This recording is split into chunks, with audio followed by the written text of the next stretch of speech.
Hey everyone, Jarek4 here.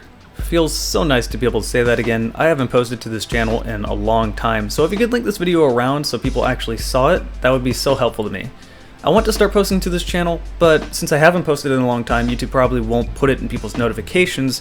Speaking of, if you haven't clicked the bell down below, if you could click that, you would actually get notified of me posting. Most of you probably subscribed to this channel before the bell even existed. So really, be sure to link this video around and tell people, hey, I'm back and I am posting to this channel again after a bit of a hiatus. But enough talk, let's review the Marui Spaz 12. I know a lot of you asked me to review this back in the day when I posted a video of it, literally years ago at this point, but I just never really got around to doing so, and here I am today. Your Marui Spaz 12 will come in a standard cardboard box with the gun encased in styrofoam.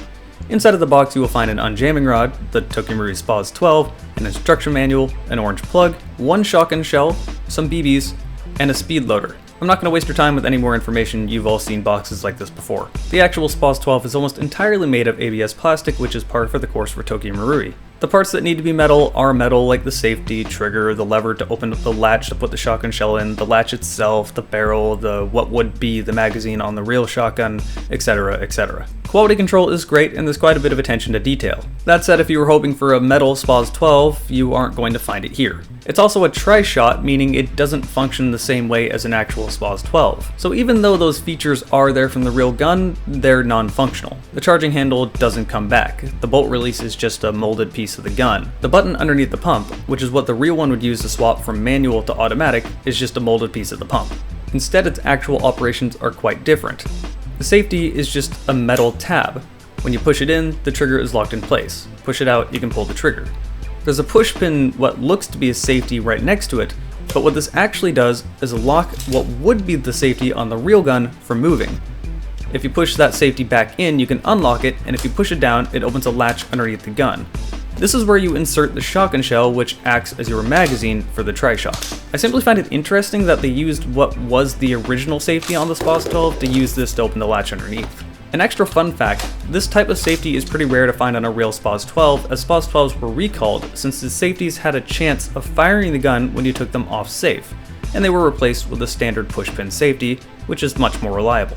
That's all there really is to operating this gun. It's a tri-shot, you've probably all seen stuff like this before, they all work roughly the same. If you don't know what a tri-shot is, that means this gun fires 3 BBs at a time because it has 3 springs and 3 barrels in the gun. This also means that pumping the gun requires a bit more effort. Now, firing it in your backyard isn't going to be that bad, but I assume after firing this thing all day or all weekend if you're at an event, it's going to get quite tiring for your arms. It is worth it in the end of the day because you get 3 shots all firing at around 285 feet per second, which, given the fact that this is a shotgun, that is a good FPS.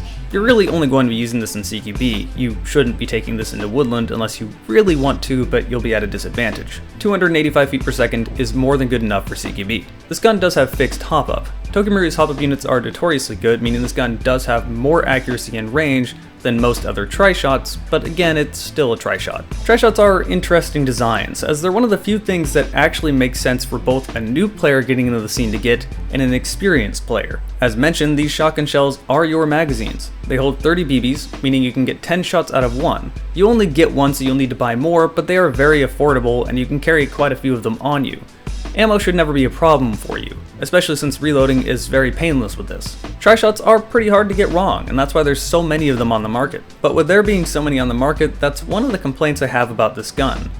The other complaint is that it is a Marui, so you're going to be paying quite a bit more for it, if you can find it.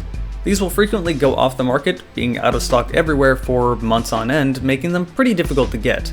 And when you do find them, they're $200 for a plastic tri-shot. The catch here really is just that it's a Spaz 12. I know people love their Spaz 12s, but is a $200 tri-shot really worth it? To add on top of that, this is the grip model, meaning it doesn't come with the stock.